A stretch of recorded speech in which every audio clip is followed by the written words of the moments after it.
प्रत्येक दिन ब्रह्म मुहूर्त में उठ करके नाम ध्यान करते हैं। तो नाम ध्यान करने के क्रम में कभी कभी घर में देखते हैं हम लोग भी कि बच्चे लोग का हल्ला गुल्ला शुरू हो जाता है। उनका 4 संतान था, उसमें से एक छोटा संतान था, वो था 6 माह का। तो नाम ध्यान का करी प्रत्येक दिन का है, रोज दिन हम लोग उठ करके ब्रह्म मुहूर्त में करते हैं। एक दिन क्या हुआ कि उसका नाम ध्यान हो रहा था, इसी बीच में उसका चारों बच्चा उठ करके आपस में झगड़ा शुरू कर दिया। जब झगड़ा शुरू किया, उसका नाम ध्यान जब शेष हुआ, शेष होने के बाद और नाम ध्यान से उठ करके बाहर आकर के वो चारों बच्चा को एक साथ बोलते हैं कि तुम लोग का मर जाना ही अच्छा था, कम से कम मेरा नाम ध्यान तो ठीक हो। इतना बोलना कि 10 मिनट के अंतराल में चारों बच्चा गंभीर रूप से बीमार हो। अब ऐसा बीमार हो गया कि डॉक्टर का दवाई भी काम नहीं कर। उसी समय वो दोनों पति पत्नी श्री ठाकुर के पास दौड़े हुए आए। ठाकुर को वृत्तांत से ये घटना सुनाए कि ठाकुर ऐसा ऐसा मेरे साथ हुआ है, अनर्थ हो गया, आप दया कीजिए, रक्षा कीजिए। तो ठाकुर पूछे क्या हुआ? बोला हम नाम ध्यान करके उठे, उठने के बाद मेरा चारों बच्चा आपस में झगड़ रहा था, हल्ला गुल्ला शुरू कर दिया। हम तुरंत उन लोग को कह दिए कि मर जाते तो अच्छा था।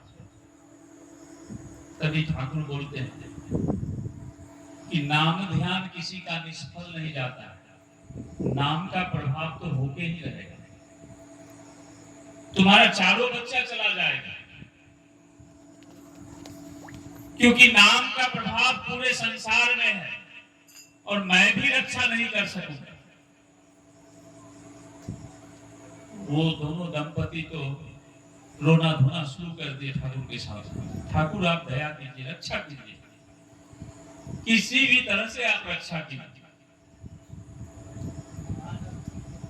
ठाकुर बहुत सुनने के बाद एक निष्कर्ष पर पहुंचे। बोले कि तुम्हारा चारों संतान में सबसे छोटा संतान कितना साल का है?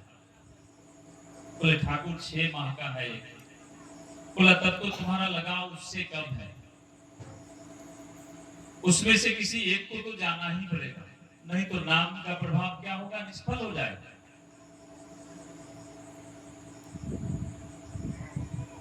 वो लोग बहुत विचार विमर्श करके हृदय में पत्थर रख करके ठाकुर से कहते हैं, ठाकुर आपका जो इच्छा। बोला छोटा को जाने ही दो। वो लोग स्वीकार किया। 10 मिनट के अंतराल में छोटा लड़का चला गया दुनिया छोड़।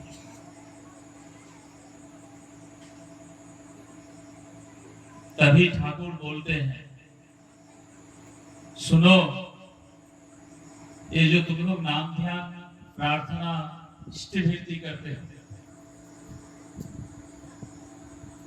ये सब करने के बाद किंतु तुम लोगों का बोलना, चलना, बैठना, उठना सब कुछ ठीक रहना चाहिए।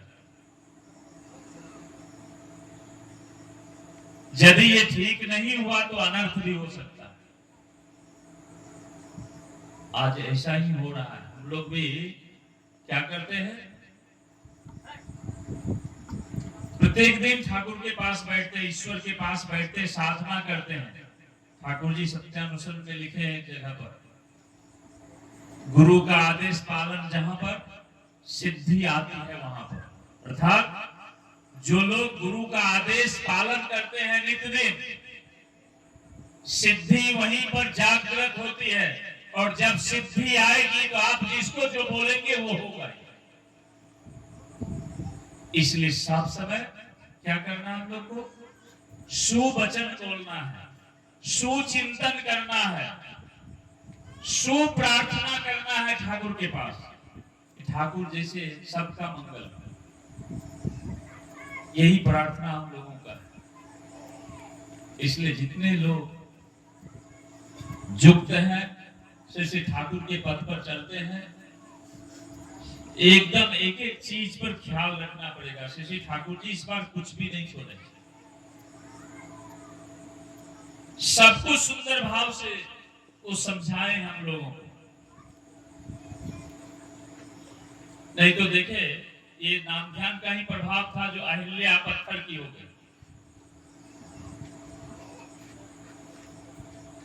और बोलने से तो ऋषि महर्षि भी बोल देते हैं, लेकिन उसको रक्षा करना वो नहीं जानते। तो हम लोग तो ऋषि महर्षि नहीं है, हम लोग साधारण मनुष्य हैं। ठाकुर को पकड़े, ठाकुर को धर करके हम लोग यहाँ तक पहुंच रहे हैं, ये बहुत बड़ी बात है। इसलिए इन सब चीज पर हम लोग ख्याल रखें। सुंदर भाव से घर में ठाकुर जी को प्रतिष्ठा करेंगे। ठाकुर जी इतना सुंदर चीज हम लोगों को दिया है, उसका सुव्यवहार करें। दीक्षा लिए हैं, प्रार्थना करेंगे, नाम ध्यान करेंगे, इष्टसिद्धि करेंगे, अपने माता पिता को नित्य दिन प्रणाम करेंगे। उसके बाद जो कार्य है उस कार्य को सुंदर रूप से करेंगे। यही हम लोगों का जीवन का लक्ष्य है और यही मनुष्य जीवन का लक्ष्य है। इसलिए ये सब चीज पर ख्याल रखना है। और आगामी कल 30 तारीख को परमरात जगत जननी श्री गौर मां का 132वां जन्म दिवस है। सभी जगह सत्संग विहार